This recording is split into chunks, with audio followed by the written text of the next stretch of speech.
오늘 말씀은요, 요한복음 12장 37절에서 43절 말씀 가지고 사람의 영광이 아닙니다 라는 제목으로 함께 하나님의 말씀 선포하도록 하겠습니다. 37절 말씀, 이렇게 많은 표적을 그들 앞에서 행하셨으나 그를 믿지 아니하니 라는 말씀을 우리가 새기면서 사람의 영광이 아닙니다 라는 제목으로 함께 말씀의 인사를 나누겠습니다.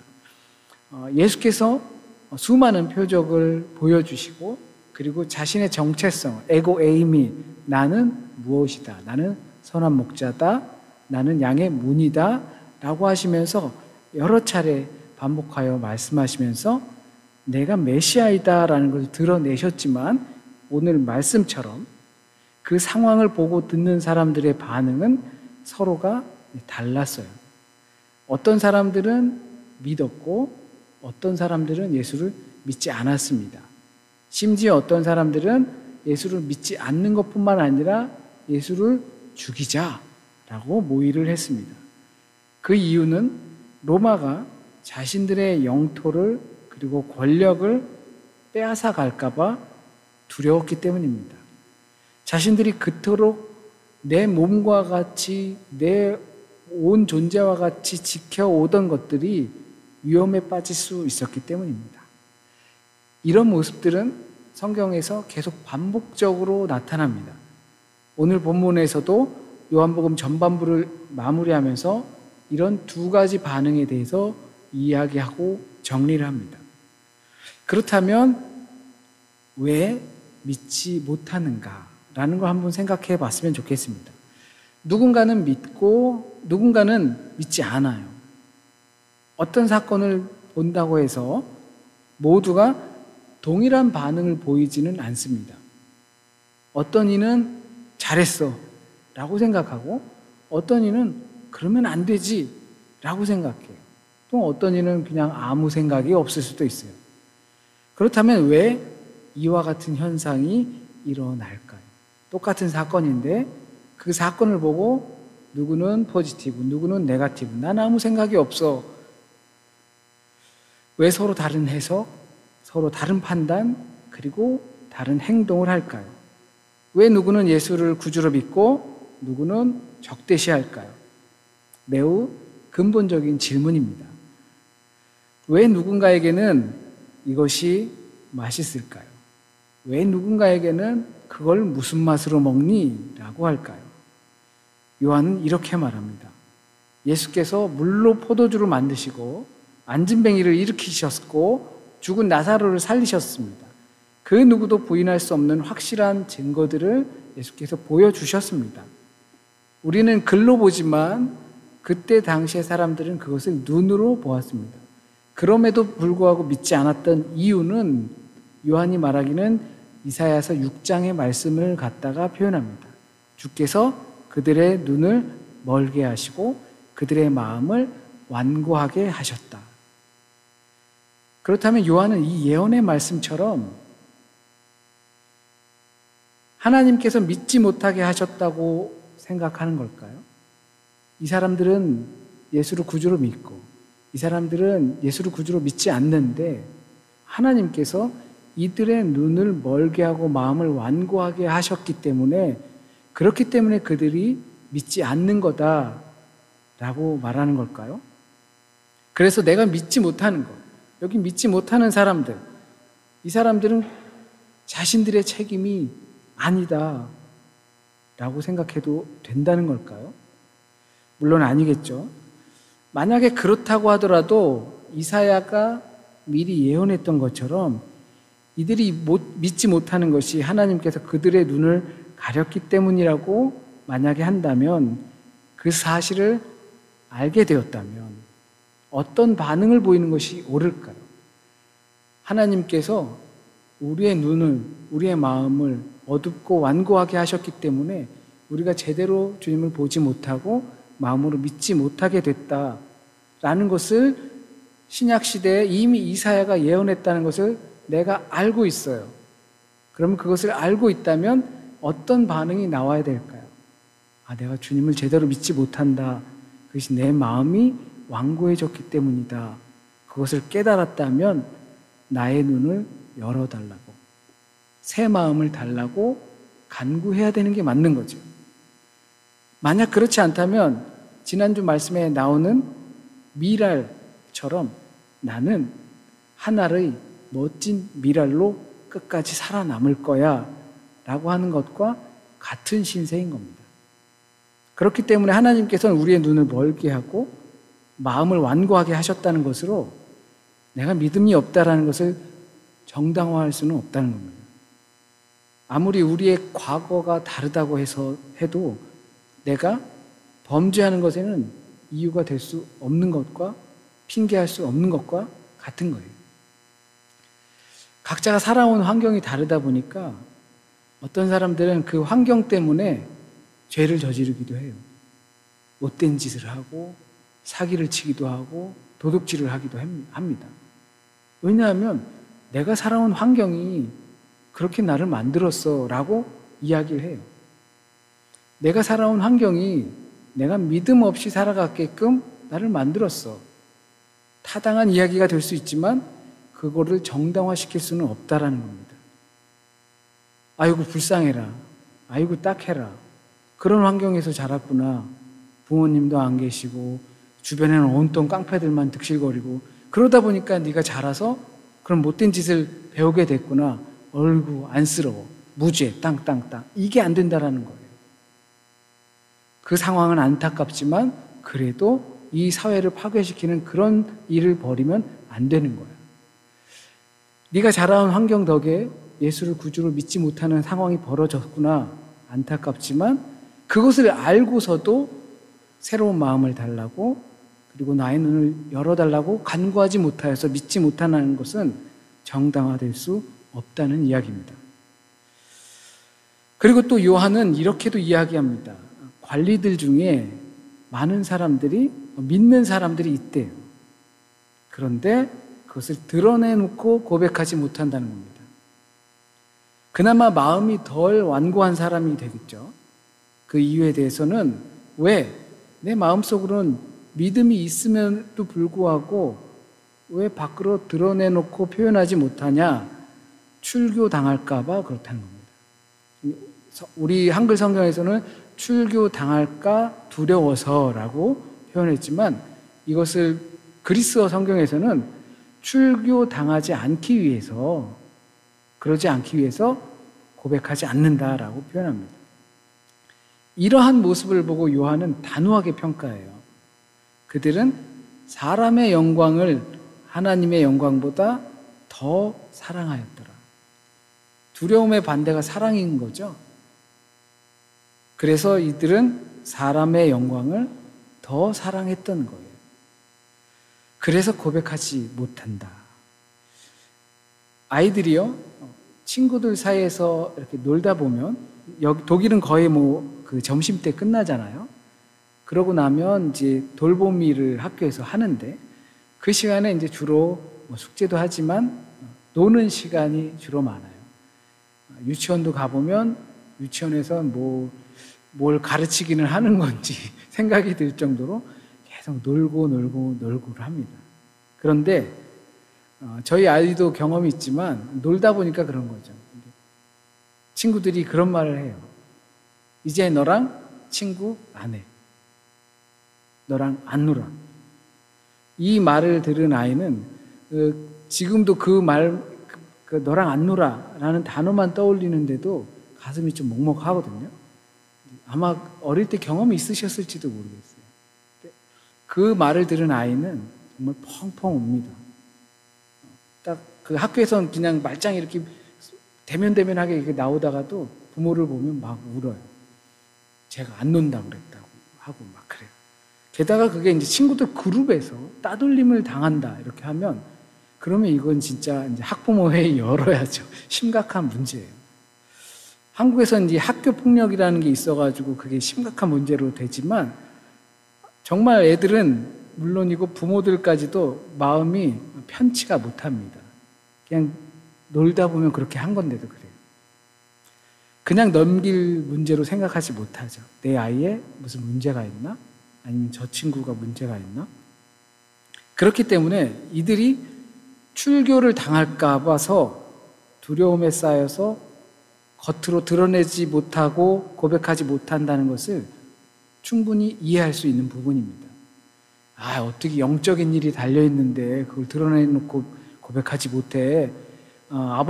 사람들 앞에서 나를 시인하지 않으면 나도 아버지 앞에서 너희를 시인하지 않을 거야 라고 한 주님의 말씀 몰라? 라고 말로는 할 수 있겠지만, 내가 사회 관계 속에서도 그렇게 외면을 당하면 마음이 정말 먹먹한데, 이들이 출교를 당하면 죽을 수도 있는데 그것을 어떻게 쉽게 밖으로 드러내놓고 고백을 할 수 있겠습니까?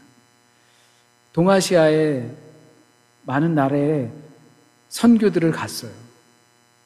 그리고 그 선교의 세력이 약해질 쯤 그 제국주의 때문에 믿는 자들을 색출해서 죽이고, 그리고 예수님의 사진을 밟으라고 하고 그랬던 시절들이 있었습니다. 뿐만 아니라 마틴 루터는 종교개혁 때문에 감히 교회로부터 퇴출, 그러니까 출교를 당했어요. 그는 길에서 만나서 누가 죽여도 아무런 문제가 없는 상태였습니다. 그래서 그것을 걱정해서 작센주의 백작이 그를 몰래 데려갔지요. 납치해 갔습니다. 조선시대에는 이런 형벌이 있어요. 선비들에게 내리는 형벌. 선비들이 불의한 일을 했다 하면 동네 마당에다가, 그러니까 사람들이 모이는 그런 터죠. 그런 곳에 큰 이 가마솥을 준비해요. 그리고 그 가마솥에 그 선비가 들어가게 합니다. 그리고 그 사또급 되는 거죠. 사또급 돼서 이 선비는 이제 죽었습니다 라고 말을 해요. 그런데 실제로는 죽지 않았어요. 나와서 이렇게 돌아다녀요. 양반임에도 불구하고 천민들이 그를 보고 인사를 안 해도 죄가 되지 않는 형벌이에요. 그냥 그 사람을 없는 셈 치는 거죠. 그러면 그 선비의 자존심이 있잖아요. 어떻게 살아요? 못 살아요. 출교를 당한다라는 것은 충분히 우리가 두려워할 만한 근거가 된다는 겁니다. 그렇기 때문에 그것이 두려워서 겉으로 드러내놓고 고백하지 못하는 것 충분히 이해하는 거죠.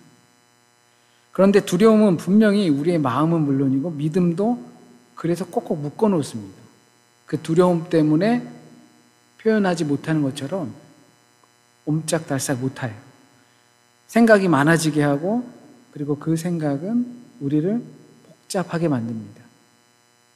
이제 이것은 고백을 하느냐 그렇지 않느냐의 문제가 아닙니다. 나는 나의 영광을 위해 살고 있느냐 아니면 하나님의 영광을 위해 살고 있느냐의 문제입니다. 적어도 우리에게 영광은 목숨의 문제가 아닙니다. 우리는 과연 누구의 시선을 의식하며 믿음 생활을 하고 있느냐입니다.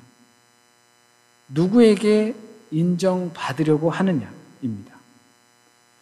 사람의 영광을 하나님의 영광보다 더 사랑했다라고 하는 것은 하나님께 인정받기보다 사람에게 인정받기를 더 원했다라는 쉬운 표현으로 바꿀 수 있을 거예요.